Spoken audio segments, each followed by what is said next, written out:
Never thirsty. Never thirsty.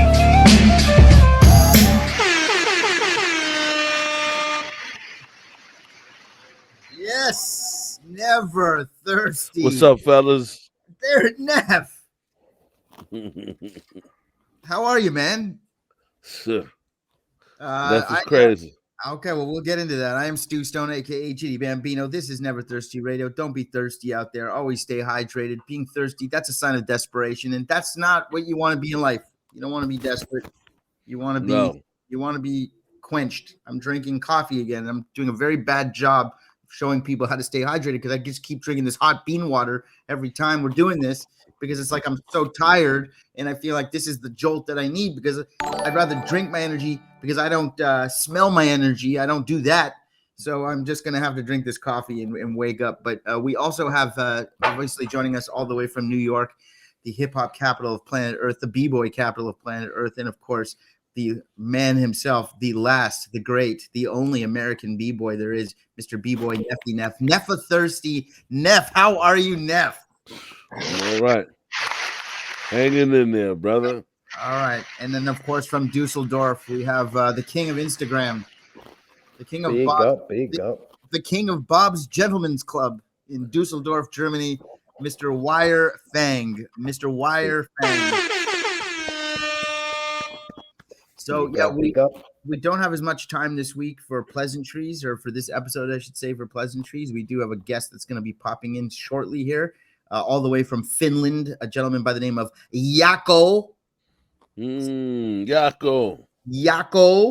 And he is a director, a filmmaker, a producer, a musician. He wears a million hats, and he's a pretty outrageous guy. So we'll be talking to him shortly. But while we do have some time to say hello to each other, what's up with you? Your hair is looking good. This is a few days growth, and it's looking good. It came in nice. No, I got another haircut. Oh, you did? Yeah. Well, that was quick. I had some business to take care of in Miami. So I had to get right for it. So I had to get another haircut. Gangsters don't die; they get rich and move to Miami or something. What's the line? Jadakiss? They get chubby. They get chubby and move to Miami. Yeah. You have an ass cap or get your ass capped. What song was that? That's a Jay-Z song. That Jadakiss is spitting that verse on that I'm talking about. I'm trying to think. I can't think of the song right now. Reservoir Dogs? Is that what it is?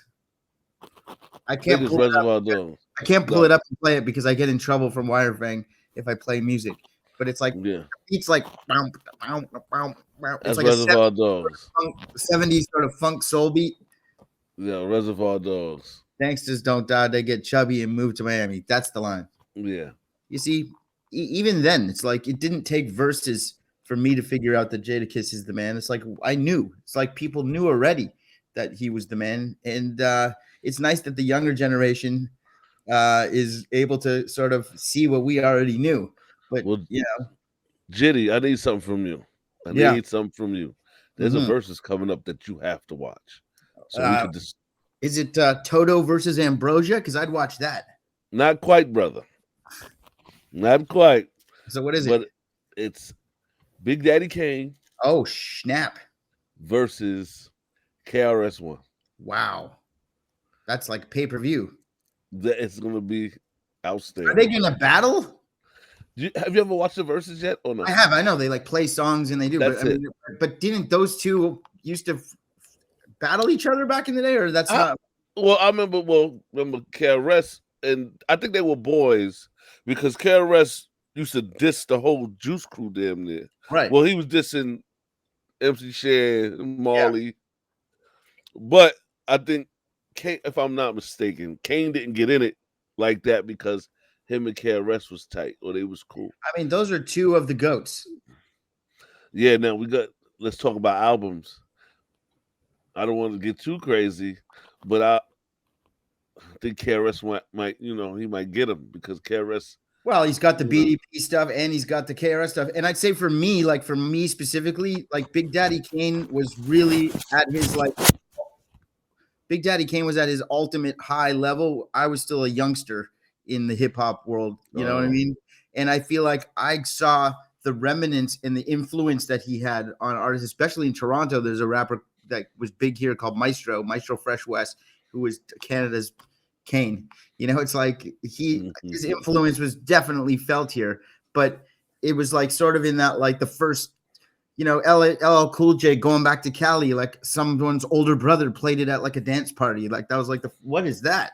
You know, it's like that's sort of Big Daddy Kane for me. Whereas KRS1, you know, his solo efforts that he did, and he had the track with Premier and all that, that stuff was in 94, 95, 96, 93. You know, that era, Big Daddy Kane wasn't really putting out. And KRS was. And so maybe he gets the nod for me just on a personal level, KRS, because, you know, I definitely bought his records, and there was more of his records to buy because Big Daddy Kane, like, I feel like stopped putting out music, or if he did put out music, I just was unaware of it. Well, Kane, you know, had Long Live the Kane. That was his first album. Yeah, of course. And then KRS had Criminal Minded. Let's just start there. Yeah. Now, Criminal Minded got just this all personal opinion, about 6 joints on there that you can. Yeah, of course. Undeniable. But so does on Long Live the Kane. Kane got about the same amount. Yeah. Undeniable. But now we're moving to there's 20 songs in the verses. It's 20 verse 20. KRS1 has My Philosophy, that album. Is that what it's called? My Philosophy? That's the name of it. I don't remember the second album, the name of it. But then he goes into, you got he had some actual like crossover radio hits in the mid-90s too. Like Step Into Yeah, he's not even gonna get all the way over there. He's gonna get there, but there's so many songs he has. That's what I'm saying.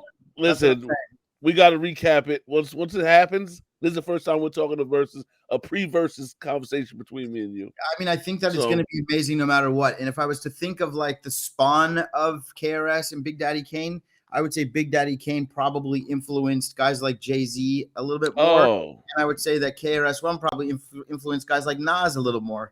So I would say that, like, you know, if you understand where I'm going with that, like Talib Kweli is probably a big KRS fan, Most Def. Whereas Big Daddy Kane probably influences Biggie, you know, all these kind of like Puff Daddy, Biggie, Jay-Z, a lot more of the modern sort of style of music. Sort of, he was doing that years ago. Never thirsty. Never thirsty.